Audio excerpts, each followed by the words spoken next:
Are hydrogen projects in BC in trouble? These memos, obtained through a Freedom of Information request, reveal at least 7 large-scale hydrogen projects in this province have been cancelled or paused. The documents reveal BC's former energy minister was warned about this last September because of issues like sky-high electricity needs and the dangers of transporting volatile chemicals. Let's break down why it matters. Hydrogen's promise as an environmentally friendly alternative to fossil fuels has generated a lot of buzz, and BC has touted itself as a leader in hydrogen technology. We're putting hydrogen, one of our best solutions for reducing emissions from commercial transportation, in the driver's seat. Becoming the first province to launch a dedicated hydrogen strategy in 2021. But since then, a number of hydrogen projects have hit roadblocks. The end of one plan, Project Coyote, was made public, but 6 more projects have quietly been put on ice, including a Prince George clean hydrogen project publicly launched by Premier David Eby. So what happened? Well, it's complicated, but these documents point to a few reoccurring problems. For one, hydrogen requires a lot of electricity.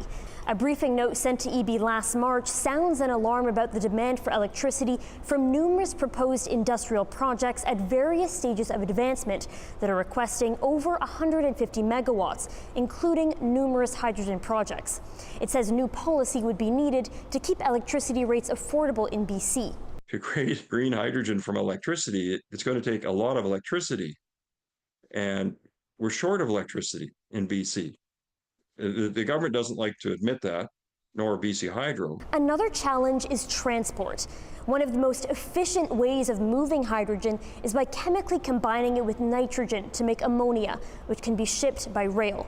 But that comes with risks. In September, Eby was warned when not handled properly or spilled, ammonia can pose significant risk to human health and the environment due to its flammability, acute toxicity, and negative impacts to aquatic ecosystems.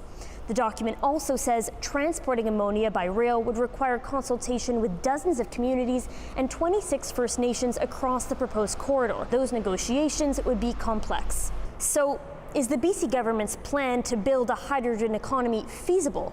Unfortunately, the enthusiasm around hydrogen expressed by the BC government has not come to fruition, and it really defied basic physics and common sense. Or, with our current infrastructure and transport challenges, simply at odds with reality.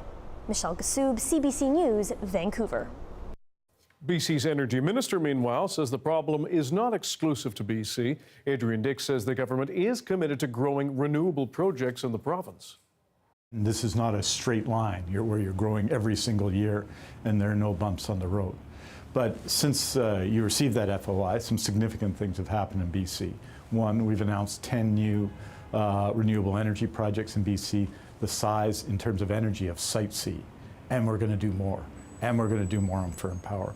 Because for all the reasons that we see in our relationship with the United States and everything else, we need more energy in BC. We need more clean electricity to fuel the economy in general.